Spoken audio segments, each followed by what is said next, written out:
3 години од ветувањата на сегашната власт дека во Арачиново ќе потече чиста вода за пиење и ќе добие канализација, арачиновци се уште живеат со ветувањето.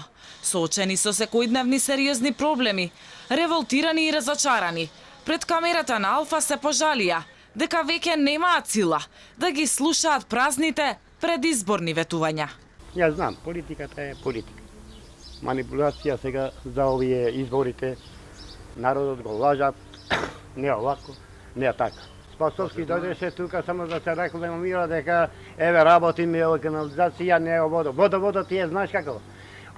Како да пиеме на некоја моќавка. То опште ни нема вода, па и тоа вода не е вода. Пред 30 години овде немаше канализација. Никогаш. Нити вода имаме, нити ништа немаме. Многу долго време. Ово само колку доваѓат изборите, тогаш трчат, еве сега и џадето ни го покориват. Многумина од жителите и не беа расположени да зборуваат пред камера, па си ја отворија душата позади неа.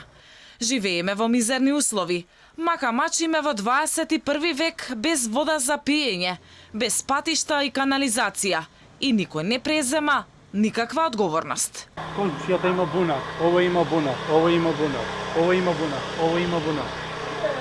Сите се бунари.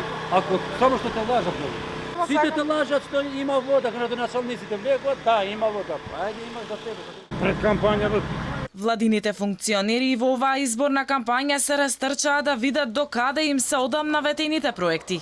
Техничкиот премиер Спасовски, кој е носител во втората изборна единица, среде работно време се сети на канализацијата во Арачиново. Ние ветивме дека овде во Арачиново ќе изградиме канализација. Ко ветивме тоа затоа што е недозволено населено место на 10 километри од главниот град да нема канализациона мрежа во 21 век. Лошата миризба во Арачиново е резултат на тоа што секоја куќа има бунар, кој најчесто се наоѓа во близина на септичка јама.